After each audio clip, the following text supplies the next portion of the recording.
एक सीरीज के लड़ाकू विमानों के बाद अब हम आपको कोरोना के नए खतरे से सावधान करना चाहते हैं। यह खतरा है म्यूकोरमाइकोसिस का, जिसे ब्लैक फंगस भी कहा जाता है। इस समय पूरे देश में ब्लैक फंगस के कुल मामलों की संख्या है 7,250 और इस बीमारी से 219 लोगों की मौत पिछले कुछ दिनों में हुई है। ब्लैक फंगस यानी कि कोरोना के संक्रमण के साथ यह बीमारी भी गंभीर चिंता का विषय बन गई है और इसलिए आज हम इस बीमारी का संपूर्ण विश्लेषण आपके लिए करने जा रहे हैं। सबसे पहले आपको इस बीमारी से जुड़ा लेटेस्ट अपडेट बता देते हैं। देखिए, महाराष्ट्र में ब्लैक फंगस के सबसे ज्यादा मामले सामने आए हैं। वहां कुल मामलों की संख्या लगभग 1500 है। मौतों का आंकड़ा भी 100 पहुंचने वाला है। महाराष्ट्र दूसरे स्थान पर गुजरात, जहां ब्लैक फंगस के 1163 मरीज मिले हैं। 61 लोगों को की इससे मौत हुई है। फिर इस सूची में तीसरे स्थान पर मध्य प्रदेश है। वहां कुल मामले 574 हैं और इसमें मौतें हुई हैं 31। इसके अलावा हरियाणा में ब्लैक फंगस के 268 मरीज मिले हैं और 8 मौतें हुई हैं। दिल्ली में से मौत तो एक हुई है, लेकिन मरीजों की संख्या बढ़कर 203 हो गई है। बाकी राज्यों का क्या हाल है, ये आप अपनी टीवी स्क्रीन पर इस वक्त देख सकते हैं। देश में ब्लैक फंगस का बढ़ता खतरा, और आप ये आंकड़े चिंताजनक क्यों हैं, ये जो इस वक्त आपकी टीवी स्क्रीन पर है। मध्य प्रदेश, हरियाणा, गुजरात, महाराष्ट्र, दिल्ली, उत्तर प्रदेश, बिहार, छत्तीसगढ़, तेलंगाना। किस राज्य में कितनी मौतें? तेलंगाना में 10,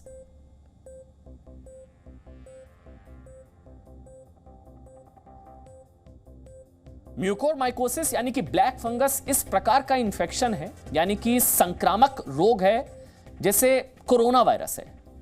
यह संक्रमण म्यूकर नाम के फंगस की वजह से होता है। म्यूकर, इसलिए इसे म्यूकोरमाइकोसिस और ब्लैक फंगस कहते हैं। देखिए, डॉक्टर्स का कहना है कि वैसे तो यह फंगस हर जगह होता है, जैसे हवा में, धूल में, मिट्टी में भी यह फंगस पाया जाता है। इसके अलावा एक स्वस्थ इंसान की नाक और बलगम में भी ये फंगस मिलता है। अब आप सोच रहे होंगे कि जब ये फंगस पहले से हमारे आसपास और शरीर में मौजूद है, तो फिर इस बार ये नुकसान क्यों पहुंचा रहा है? ये तो पहले से है। तो इस सवाल का जवाब, इसको लेकर कई स्टडीज और रिसर्च में है। इन सभी अध्ययनों में यह कहा गया कि आमतौर पर यह फंगस नुकसान नहीं पहुंचाता है, क्योंकि हमारे शरीर के अंदर जो इम्यून सिस्टम है वो इसे रोक कर रखता है। ऐसे आप ऐसे समझिए कि एक बड़ा सा दफ्तर है और उस कंपनी के चारों तरफ खतरे को देखते हुए मजबूत सुरक्षा व्यवस्था है। जब कोई हमलावर इस कंपनी के दफ्तर में घुसने की कोशिश करता है तो सुरक्षाकर्मी उसे पकड़ लेते हैं, बाहर रोक देते हैं। यही काम हमारा इम्यून सिस्टम करता है। वो इस फंगल की पहचान करता है, फिर अलर्ट हो जाता है और फिर यह फंगस एक स्वस्थ शरीर का कुछ नहीं बिगाड़ पाता, इम्यून सिस्टम। लेकिन सोचिए, अभी हमने जो आपको उदाहरण बताया उसमें सुरक्षा व्यवस्था मजबूत नहीं होती तो क्या होता? तो ऐसी स्थिति में वो हमलावर दफ्तर के अंदर घुस जाता, यानी कि आपके शरीर में नुकसान पहुंचाता, और यही फंगस करता है। दरअसल जब किसी व्यक्ति का इम्यून सिस्टम कमजोर होता है तो इस फंगस के लिए शरीर पर हमला करना आसान हो जाता है। और कोरोना से रिकवर हो चुके मरीजों में यह इसलिए प्रभावी नजर आ रहा है।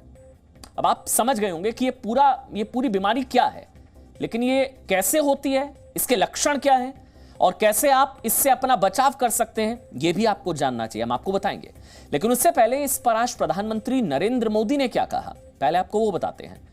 प्रधानमंत्री नरेंद्र मोदी ने आज अपने संसदीय क्षेत्र वाराणसी के डॉक्टरों और अन्य स्वास्थ्य कर्मियों के साथ एक वर्चुअल कार्यक्रम में कहा कि कोरोना काल में ब्लैक फंगस की बीमारी नई चुनौती लेकर आई है और इससे समय रहते निपटना बहुत आवश्यक है। प्रधानमंत्री ने इस पर और क्या क्या बातें कही हैं, पहले वो आपको सुनाते हैं। हमारी इस लड़ाई में अभी इन दिनों ब्लैक फंगस की एक और नई चुनौती भी सामने आई है। इससे निपटने के लिए जरूरी सावधानी और व्यवस्था पर ध्यान देना जरूरी है। साथियों, सेकंड वेव के दौरान प्रशासन ने जो तैयारियां की है उन्हें केस घटने के बाद भी हमें इसी तरह चुस्त दुरुस्त रखना ही है। साथ ही लगातार आंकड़ों और स्थितियों पर भी नजर रखनी है। जो अनुभव आपको बनारस में मिले हैं, उनका ज्यादा से ज्यादा लाभ पूरे पूर्वांचल और पूरे प्रदेश को भी मिलना चाहिए।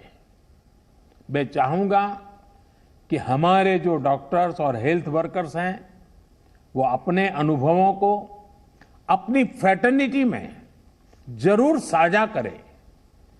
प्रशासन के लोग भी अपने अनुभवों और इनपुट्स को सरकार तक पहुंचाए, ताकि आगे इनका और व्यापक लाभ मिल सके, अन्य क्षेत्रों में भी आपकी बेस्ट प्रैक्टिसेस पहुंचा सके। प्रधानमंत्री नरेंद्र मोदी ब्लैक फंगस को चुनौती क्यों मान रहे हैं, इसे आप इन आंकड़ों से समझ सकते हैं। पहले भारत में हर वर्ष ब्लैक फंगस से जुड़े औसतन 8 से 10 मामले ही दर्ज होते थे, 8 से 10। लेकिन कोरोना की दूसरी लहर में यह आंकड़ा 7,000 के पार चला गया है। आशंका यह है कि यह संख्या 10,000 के पार होगी। यानी कि ब्लैक फंगस का संक्रमण अभी थमने वाला नहीं है, और इसी वजह से कई राज्यों ने इसे नोटिफाइबल डिजीज घोषित कर दिया है। एपिडेमिक डिजीजेज एक्ट 1897 के तहत नोटिफाइबल डिजीज उस बीमारी को कहते हैं जिसमें किसी भी राज्य के सभी अस्पतालों को, यानी कि सरकारी और प्राइवेट दोनों को, इससे जुड़े सभी मामलों को रिपोर्ट करना होता है। नोटिफाइबल डिजीज नोटिफाई करना होगा, और सारी जानकारी राज्य सरकारों के संबंधित विभाग को दी जाती है। अब तक 8 राज्य, राजस्थान, गुजरात, ओडिशा, हरियाणा, कर्नाटक, तमिलनाडु, तेलंगाना और पंजाब ऐसा कर चुका है, नोटिफाइबल डिजीज में इसको डाल चुका है। यानी कि इन राज्यों ने अब इस बीमारी से जुड़े सभी मामले राज्य सरकारों को रिपोर्ट किए जा रहे हैं। इस बीमारी में किन लोगों को सबसे ज्यादा खतरा रहता है, अब आपको यह बताते हैं। तो केंद्रीय स्वास्थ्य मंत्रालय और आईसीएमआर के मुताबिक ब्लैक फंगस की बीमारी उन लोगों पर अटैक करती है, हमला करती है, जो किसी स्वास्थ्य समस्या के कारण दवाइयां ले रहे हैं, और इन दवाइयों की वजह से उनकी इम्यूनिटी, यानी कि शरीर की रोग प्रतिरोधक क्षमता कम हो गई है। यह फंगल इंफेक्शन नाक से शुरू होता है, फिर आंखों में पहुंचता है और फिर दिमाग तक जाता है। सरल शब्दों में कहें तो जिसकी इम्यूनिटी कमजोर है, उन लोगों को ज्यादा सावधान रहने की जरूरत है, खासकर जिन लोगों को डायबिटीज यानी कि शुगर है। एक स्टडी में बताया गया कि जिन लोगों में डायबिटीज अनियंत्रित होती है, उन लोगों को ब्लैक फंगस का खतरा अधिक होता है। खासकर ऐसे मामलों में जब डायबिटीज के किसी मरीज को कोरोना हुआ हो और कोरोना के बाद संभव है उसे फंगल इन्फेक्शन हो जाए। इसके अलावा आईसीएमआर के मुताबिक जो मरीज काफी समय तक आईसीयू में रहे हैं, उन्हें ब्लैक फंगस हो सकता है। अगर आप किसी गंभीर बीमारी के शिकार हैं और ट्रांसप्लांट या फिर किसी और स्वास्थ्य समस्या से जूझ रहे हैं, तो यह फंगल इन्फेक्शन हो सकता है। किसी भी अंग की ट्रांसप्लांट सर्जरी के बाद यह इंफेक्शन हो सकता है। और ध्यान से सुनिएगा, जो लोग स्टेरॉइड्स का अधिक सेवन कर रहे हैं ना, उन्हें भी यह इंफेक्शन होने के चांसेस ज्यादा हैं, संभावना है। और इस समय ब्लैक फंगस के जितने भी मरीज मिल रहे हैं, उनमें अधिकतर या तो डायबिटिक हैं या वो लोग हैं जो कोरोना से संक्रमित हुए थे और इस दौरान उन्होंने स्टेरॉइड दवाइयां ली। असल में जब कोई व्यक्ति कोरोना वायरस से संक्रमित होता है तो शुरुआत में ही मरीजों को स्टेरॉइड लेने की सलाह दी जाती है, और मरीज कोरोना से बचने के लिए स्टेरॉइड का अधिक सेवन करते हैं, अधिक सेवन, और फिर स्टेरॉइड ब्लैक फंगस का कारण बन जाते हैं। समझिए इसको, आईसीएमआर के मुताबिक संक्रमण होने के 6 दिन तक स्टेरॉइड दवाइयां नहीं खानी चाहिए। लेकिन अभी इन दिशा निर्देशों की अनदेखी हो रही है या लोग लापरवाही कर रहे हैं। एक स्टडी में बताया गया कि कोरोना के 80% मरीजों को स्टेरॉइड की आवश्यकता नहीं होती। लेकिन हमारे देश में इस समय कोरोना के अधिकतर मरीज ऐसे हैं जो बिना जरूरत के ही और बिना डॉक्टर्स की सलाह के स्टेरॉइड्स का सेवन कर रहे हैं। जबकि डॉक्टर्स कहते हैं कि अगर संक्रमण होने के बाद बुखार 5 से 7 दिन के बाद भी नहीं उतरता, तब स्टेरॉइड्स दवाइयां ली जा सकती हैं। 5 से 7 दिन बाद अगर बुखार नहीं उतरता, यानी कि पहले आपको इस बात का ध्यान रखना है कि बिना डॉक्टरी सलाह के स्टेरॉइड दवाइयां नहीं लेनी है, खासकर डायबिटीज के मरीजों को, क्योंकि इसके अधिक इस्तेमाल से ब्लड शुगर अनियंत्रित हो जाता है। इसलिए पहली बात आपको यह ध्यान में रखनी है। एक और बात, स्टेरॉइड के इस्तेमाल से कोरोना मरीजों के फेफड़ों में सूजन को कम किया जाता है, और जब शरीर की रोग प्रतिरोधक प्रणाली कोरोना वायरस से लड़ने के लिए अति सक्रिय हो जाती है, उस दौरान ये स्टेरॉइड शरीर को कोई नुकसान होने से रोकने में मदद करते हैं, लेकिन ये इम्यूनिटी कम कर देते हैं और डायबिटीज या बिना डायबिटीज वाले मरीजों में शुगर का स्तर बढ़ा देते हैं। माना जा रहा है कि ऐसे में इम्यूनिटी कमजोर पड़ने के कारण ब्लैक फंगस हो रहा है, क्योंकि इम्यूनिटी कमजोर हो जाती है। फिर अब आपको यह बताते हैं कि अगर ब्लैक फंगस हो गया तो इसके लक्षण क्या हैं। सबसे जरूरी, आप चाहें तो पेन और पेपर लेकर यह जानकारी नोट भी कर सकते हैं। लक्षण, सिम्टम्स नोट कर लीजिए। पहला लक्षण, साइनस की परेशानी, नाक का बंद हो जाना, पहला लक्षण। दूसरा लक्षण, दांतों का अचानक टूटना या आधा चेहरा सुन्न पड़ जाना। तीसरा लक्षण, नाक से काले रंग का पानी निकलना या खून बहना। चौथा लक्षण नोट कर लीजिए, आंखों में सूजन और धुंधलापन। यही नहीं, कई मामलों में मरीज की आंखों की रोशनी तक चली जाती है। पांचवा लक्षण, सीने में दर्द उठना। छठा लक्षण, सांस लेने में तकलीफ होना। और सातवां, बुखार रहना। अब बड़ी बात यह है कि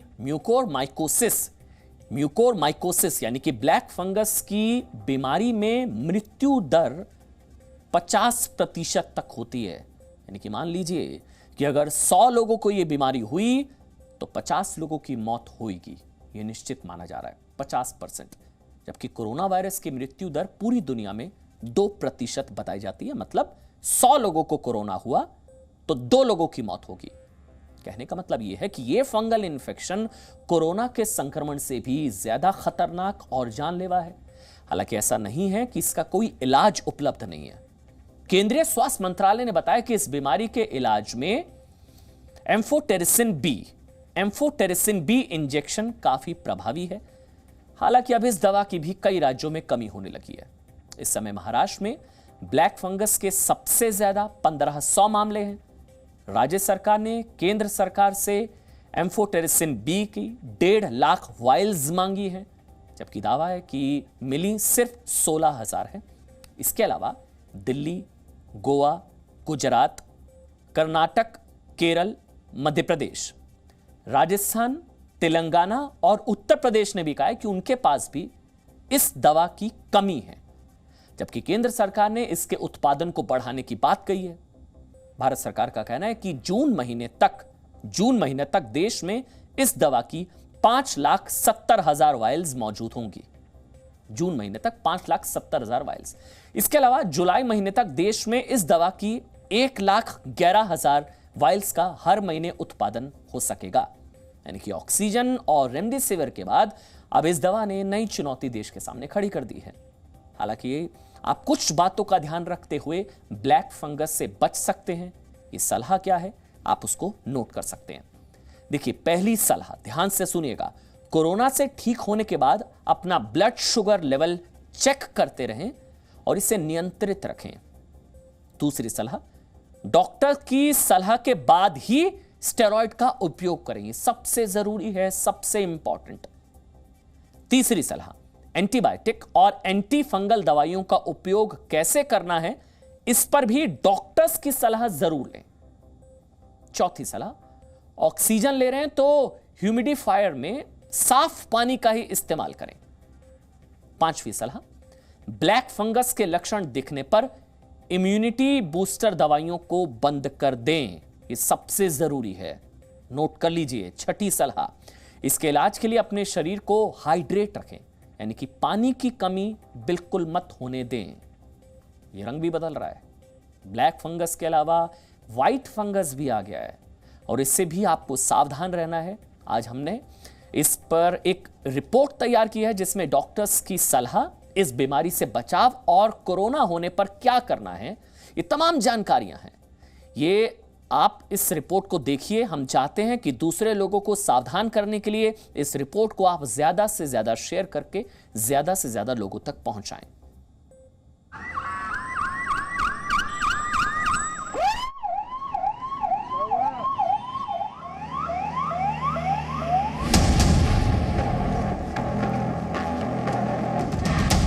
देश कोरोना वायरस की तीसरी लहर से पहले एक नई चुनौती से जूझ रहा है। अचानक देश में फंगल इन्फेक्शन म्यूकरमाइकोसिस के मामले बढ़ गए हैं। इसके पीछे बहुत से कारण बताए जा रहे हैं, जिसमें शरीर की इम्यूनिटी का कमजोर होना और इसके अलावा स्टेरॉइड्स का बेवजह इस्तेमाल भी एक कारण बन रहा है। हमारी टीम ने एक लैब में जाकर ये जानने की कोशिश की कि कोविड के बाद सबसे ज्यादा टेस्ट किन बीमारियों के हो रहे हैं।